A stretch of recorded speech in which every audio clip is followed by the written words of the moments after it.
revolution will not be televised. The revolution is now. 1 2 1 2. Mopreme Shakur, Thug Life Outlaw, strictly representing. Vote Obama. Big shout. Pushing the Bay. You gotta push. Pushing the Bay TV. Get with it. West Side. Pushing the Bay TV. We out here in LA. I'm sitting with my brother, with my family, and with an incredible rapper, a day one dude, a part of Bay Area history, a founder, a thug life, Mr. Mopreme. Present. Mopreme Shakur, Thug Life Outlaw, strictly representing him. Present. From the cradle to the grave, it's a little bitty child. I've been known to get ill and kind of buck wild.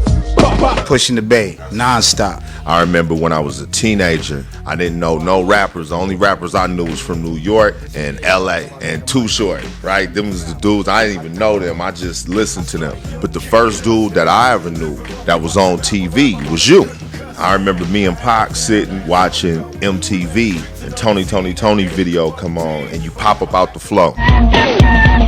Most ladies were mellow, quite a nice fellow. Met 3T, hit a rhyme acapella. They had the rhythm and I had the rhyme. So then I hit it that one more time. Most Sadie's the mellow, quite a nice fellow. Met 3T, hit a rhyme acapella. When I saw that changed my life. Even I always say Shock G made me a rock star, but you made me a rapper for real. Because before that, it was something I did because I like to do it. But when I saw you doing it, I was like, nigga, I can do that.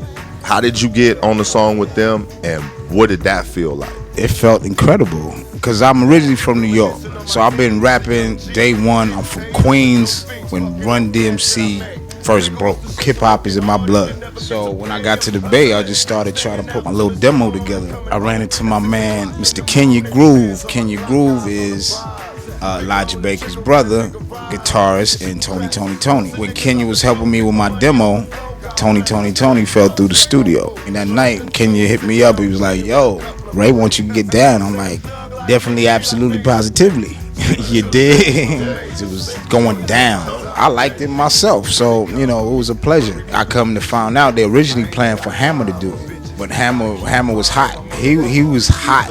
It was in the Bay, you know what I'm saying? So I was on that record, plus another record, Those Were the Days, on that Revival album. No one knew that Pac was my brother. He was in Marin and with y'all, Strictly Dope. My man DJ Diz, Ray Love, Young Pac, no doubt, you know what I'm saying, the Bay Area kids. The record was about to come out, and then me and Pac was, reunited. And once we was reunited, that's when I met all of y'all and the whole digital clique, because I ain't know nobody. I was like, I'm just going where the black people at.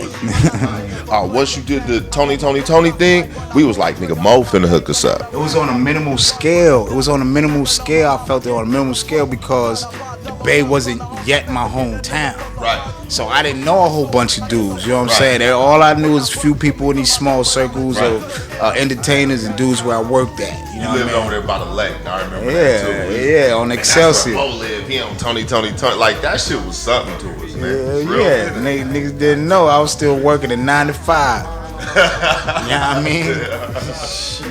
Eventually, Pac hooked up with digital and things went bananas. Get some fame, people change, wanna live their life high. Same song can't go wrong if I play the nice guy. It was after that. The video on MTV, that was my dude. Yeah. Dude, Everybody was rooting with her. Everybody's waiting for that scene to come on with what Pac said. Now I clown around when I hang around with the underground. Girls used to frown, say I'm down when I come around. Because he had him like the African king. Everybody just, it was a good feeling.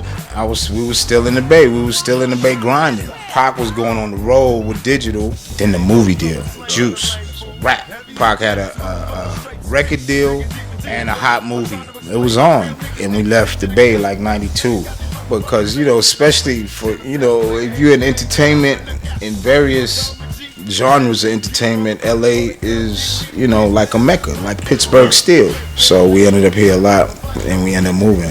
When did the Thug Life thing happen? How did the group project go down? Thug Life was supposed to be a concept. It was supposed to be more than just a rap group. The hate you gave little infants fucks everybody. At the time, we had just moved to LA. We had a few friends that we was kicking it with on the regular. Pac became close with Big Kato. And Big Kato got got murdered in Inglewood, and that really touched Pac. And he had this fruition, this dream, and next thing you know, he going to the tattoo parlor. You know, Pac was real spontaneous. Next thing you know, he going to the tattoo parlor, put Thug Life on his chest. Everybody was freaking out like, Pac, what are you doing? We need to see a doctor. You tripping? Because y'all at the time, just imagine he a movie star. So he's fucking up all that ad money, all that Calvin Klein shit, all that fly shit. Because you know he was a sex symbol too. Right. He was fucking off all that money. Who was all there when that happened, when we got a tattoo? I wasn't there. Me and him was fighting at the time. So, yeah. When you was close with Pac, you was always fighting. The closer you was, the more y'all was arguing about something. Yeah, because it was a lot of passion, a lot of testosterone. And then we were talking about tattoos. You got 50 niggas on your arm. Oh, no doubt. I haven't seen that tattoo in real live form in quite a few years, man. We got this together. My nigga, rest in peace, me, Pac and Mouse Man.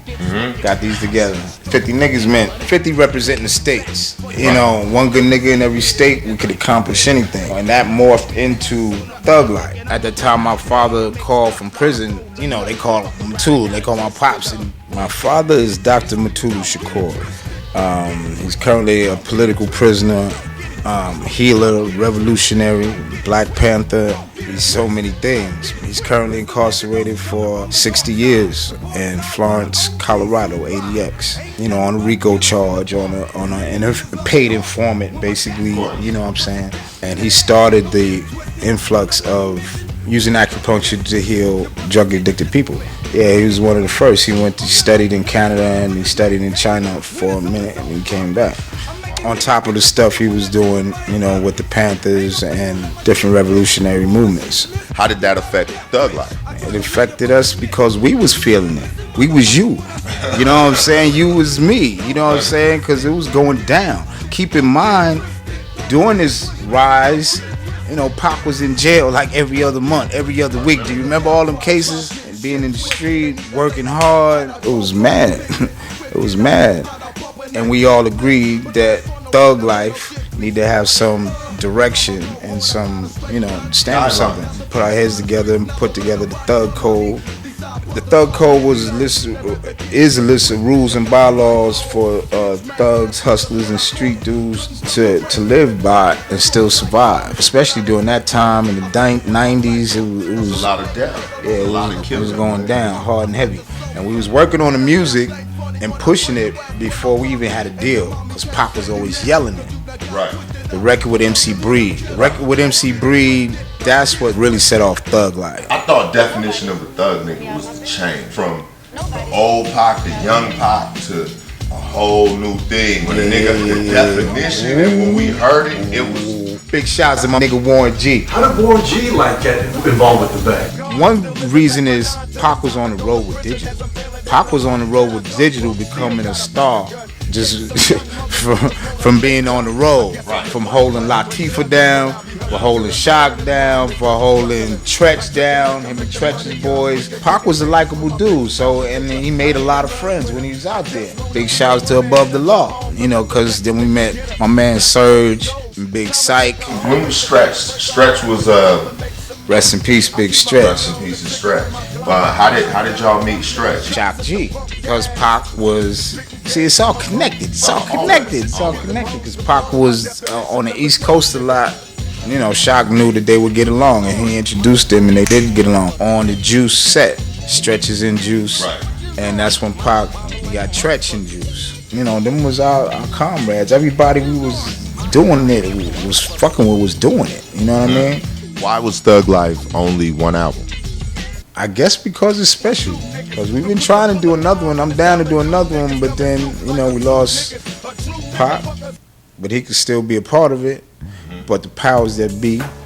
See, I can remember when we was working on Forever Hustling, me and you riding in LA, riding down the Sunset Strip, and you talking about Death Row trying to sign Pac. And I remember I thought that was funny, like, why would Pac sign with Death Row when he's as big as any dude over there by himself? And that is the funniest thing about Pac. Got no love for these niggas, there's no need to be friends. They got me under surveillance, I swear somebody can tell them. No, there's no being sold. But I ain't one seller, don't wanna be another number.